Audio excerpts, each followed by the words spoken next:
ইটালিতে বৈধ এবং অবৈধ শ্রমিকরা বর্তমানে কি কাজ করে কত টাকা ইনকাম করতে পারে। সো আজকে আমাদের এই ভিডিওতে আপনারা এটাই জানতে পারবেন যে ইটালিতে যারা বৈধ এবং অবৈধ তারা কত টাকা ইনকাম করতে পারে, কি কি কাজ করে। সো ভিডিওটা আপনারা শেষ পর্যন্ত দেখবেন এবং ভিডিওটা যদি ভালো লাগে অবশ্যই একটা লাইক দিবেন এবং বন্ধুদের সাথে ভিডিওটা শেয়ার করে দিবেন যাতে তারা জানতে পারে এবং যারা যারা ইটালিতে আগ্রহী, আসার জন্য আগ্রহী, তারা যাতে এই বিষয়টা জানতে পারে। ঠিক আছে। সো গাইজ, সবসময় হচ্ছে আমি মারুফ, আপনারা দেখতেছেন মারুফ ভাই ব্লগস ইউটিউব চ্যানেল। সো বর্তমানে যারা বৈধ তারা কি কাজ করে, তাদের কাছে ডিপেন্ড করে তারা কি কাজ করে। ঠিক আছে। যারা বৈধ তারা নিজের মতো করে কাজ করতে পারে আর কি, যাদের ডকুমেন্ট আছে। যেমন ধরেন যারা বৈধ, যাদের ডকুমেন্ট আছে, তারা চাইলে ব্যবসা করতে পারে, যেমন লিগেলভাবে, যেটা ধরেন বিজনেস দিতে পারে ইটালিতে। এবং তারা কি করতে পারে, তারা যদি চায় যে বৈধ বাট তাও যদি হকারি করতে চায় সেটাও করতে পারে, এবং তারা যদি বলে যে না আমি পরের চাকরি করুম সেটাও করতে পারে। যেমন বিশেষ করে আমি আপনাদের একটা এক্সাম্পল দিই, যদি যারা বৈধ তারা যদি একটা আলিমেন্টারি মানে মুদির যে দোকানগুলো আছে, মুদির দোকান, সেগুলো যদি তারা একটা ওপেন করে, সেখানে তার ইনভেস্ট যদি একটা কথার কথা 5,000 থেকে 10,000-এর মধ্যে যে দোকান যদি খোলে ছোট একটা শহরে বা রোমের যে সাইড আছে ওই সাইডের মধ্যে যদি খোলে, তাইলে সেখান থেকে তার মাসে 2-3,000 ইউরো, বা যদি দোকানটা ভালো জায়গায় হয় তাহলে 5,000 ইউরো ইনকাম করা কোনো ব্যাপার না, বা 6,000 ইউরো ইনকাম করা কোনো ব্যাপার না। ঠিক আছে। সো যেটা বাংলা টাকার একটা হিউজ পরিমাণে টাকা। এবং যারা বৈধ তারা কিন্তু আপনার যদি হকারিও করে, হকারিও যদি তারা কম বাজেটে শুরু করে, তারা কিন্তু সেখান থেকেও মাসে ধরেন আপনার ডেলি যদি 100 ইউরো করে বিক্রি করে, তাহলে কিন্তু মাসে 3,000 ইউরো। ঠিক আছে। আর যেটা তার চালান বাদ দিয়েও আমাদের কাছে 1500 ইউরোর মতো থাকে। কারণ একটা জিনিস তারা 1 ইউরোর জিনিস তারা 5 ইউরো করে বেচে, তো এখানে 1500-র বেশি থাকে ধরতে গেলে। সো যারা আর কি বৈধ তারা কিন্তু এই কাজগুলো করে, এবং যারা অবৈধ তারা কি করতেছে বর্তমানে, তারা কিন্তু নেরো কাজ করে, মানে কন্ট্রাক্ট ছাড়া যে কাজগুলো সেগুলো করে। সেগুলো আপনার হচ্ছে যেমন তারা করতে পারে কোনো চায়না রেস্টুরেন্টে কাজ করতে পারে, কোনো বাংলাদেশি দোকানে কাজ করতে পারে, কোনো কিছু ইতালিয়ান সেক্টর আছে ওখানে যে নেরো কাজ করতে পারে, মানে কালা কাজ যাকে বলে।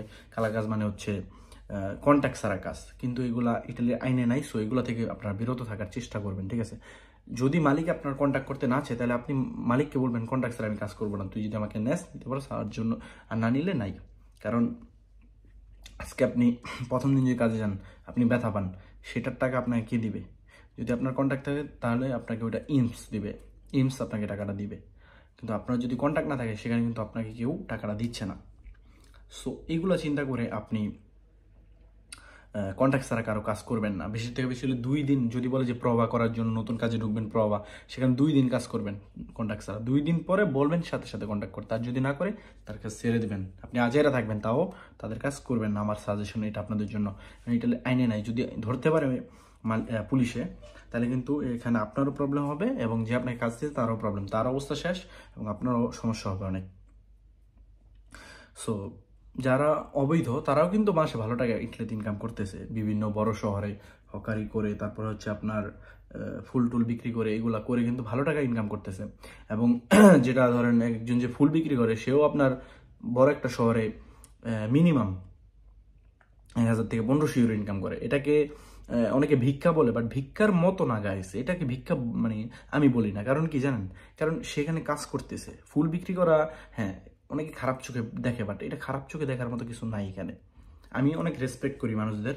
সো যারা ফুল বিক্রি করে ভাই, তারাও মানুষ। ঠিক আছে।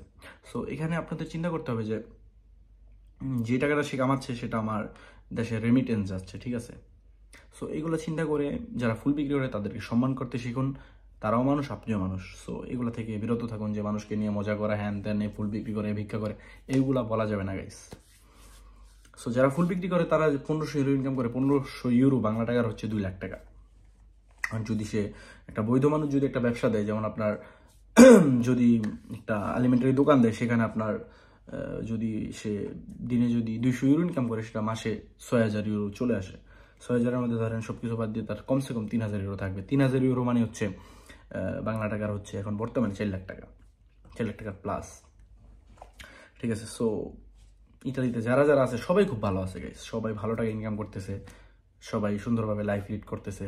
হ্যাঁ, অনেকে করতে পারতেছে না, কারণ যাদের মাথায় বুদ্ধি নাই, যারা ইটালিতে এসে মদ খেয়ে মাতাল হয়ে যাদের জীবনটা নষ্ট করে ফেলছে, তারা রাস্তায় পড়ে থেকে গেছে। আপনার ভিডিওতে দেখেন তারা অনেক মানুষ রাস্তায় পড়ে আছে। হ্যাঁ, এটা তাদের ভুলের কারণে।